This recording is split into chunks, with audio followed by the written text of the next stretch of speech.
Assalamu alaikum, I'm Aisha and you're watching Samar News. Here are today's headlines.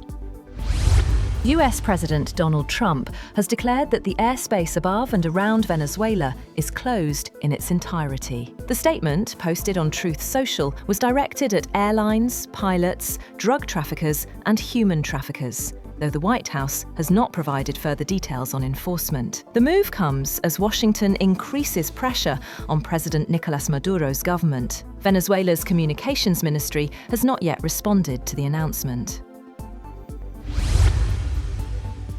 The Director General of ISPR, Lieutenant General Ahmed Sharif Chowdhury, has accused the Afghan Taliban regime of fully facilitating terrorists infiltrating Pakistan, and said misleading propaganda was being spread against Pakistan's security forces regarding border management.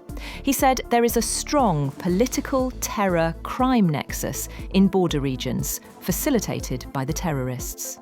He questioned, what kind of guests are these who enter Pakistan with arms, adding that the Afghan Taliban regime did not represent the Afghan people.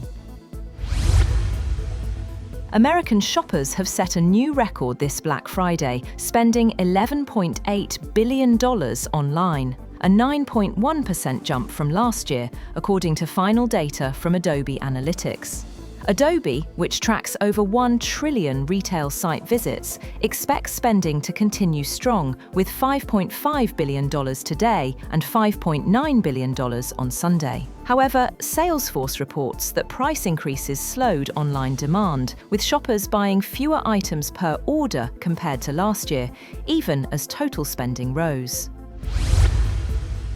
US FDA Commissioner Marty Makary says 10 child deaths reported after COVID-19 vaccination are under review. He says the cases, first recorded under the Biden administration, will be made public. A New York Times report earlier cited an FDA memo suggesting myocarditis may have been a possible factor, though health officials stress investigations are ongoing. A major Russian overnight attack on Ukraine has left 3 people dead and nearly 30 injured, according to Ukrainian officials. More than 600,000 households are without power after Russian strikes targeted Ukraine's energy grid, even as the US pushes to broker peace talks. Ukraine's Foreign Minister Andrei Sybiha said Moscow is ignoring peace efforts, writing that Russia continues its 2-point war plan to kill and destroy. Kyiv residents woke up to widespread damage after a night of heavy explosions. Pope Leo visited Istanbul's famed Blue Mosque, removing his shoes in a sign of respect, but not appearing to pray in his first visit as leader of the Catholic Church to a Muslim place of worship during his 4-day visit to Turkey. The first US Pope bowed slightly before entering the mosque and was led on a tour of the expansive complex by its imam and the mufti of Istanbul. Leo smiled during the 20-minute visit and joked with one of his guides, the official who leads the daily calls to prayer.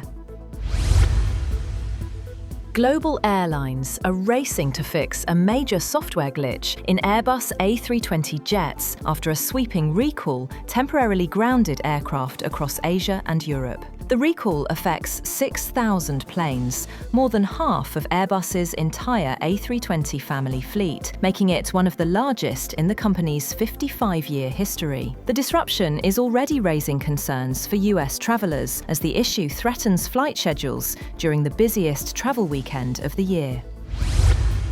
The United States has immediately paused issuing visas to individuals travelling on Afghan passports. US Secretary of State Marco Rubio confirmed the suspension in a post on X, saying visa issuance had been paused for all individuals travelling on Afghan passports. In a parallel move, the US Citizenship and Immigration Services say they have halted all asylum decisions until they can ensure that every alien is vetted and screened to the maximum degree possible. Georgian authorities have arrested opposition leader Alexandra Elisashvili in Tbilisi on charges of attempted arson at the court chancellery building. Police say he broke in at dawn by smashing a window with a hammer, then poured gasoline and tried to set the building on fire. Officials report he was carrying a firearm and injured a court bailiff during the arrest. Meanwhile, the Afghan man accused of shooting 2 National Guard members in Washington, killing one, will face first-degree murder charges. U.S. Attorney for the District of Columbia said that other charges would be filed against 29-year-old Ramanullah Lakhanwal, who she said ambushed the soldiers from the West Virginia National Guard near the White House. Formal charges were not immediately filed against Lakhanwal, who had been in the US since 2021 under a program of then-President Joe Biden's administration to resettle Afghans who helped the US during the war in their homeland. He was granted asylum under Trump. Anthony Albanese has become the first Australian Prime Minister to tie the knot while in office, when he married his partner Jodie Hayden in a private ceremony. The couple married at a small ceremony in the presence of family and close friends at The Lodge in the capital city, Canberra. Albanese said in a statement released to the media that the couple are absolutely delighted to share their love and commitment to spending their future lives together in front of family and closest friends. Russian President Vladimir Putin has told Hungarian Prime Minister Viktor Orbán that he would still be happy to meet US President Donald Trump in Budapest. The meeting in Hungary had been agreed in October, but later cancelled by Trump. Putin and Orbán also discussed crude oil and gas supplies for Hungary, as well as ongoing peace efforts in Ukraine. That's all for now. For more updates, visit www.samar.tv. Thank you for watching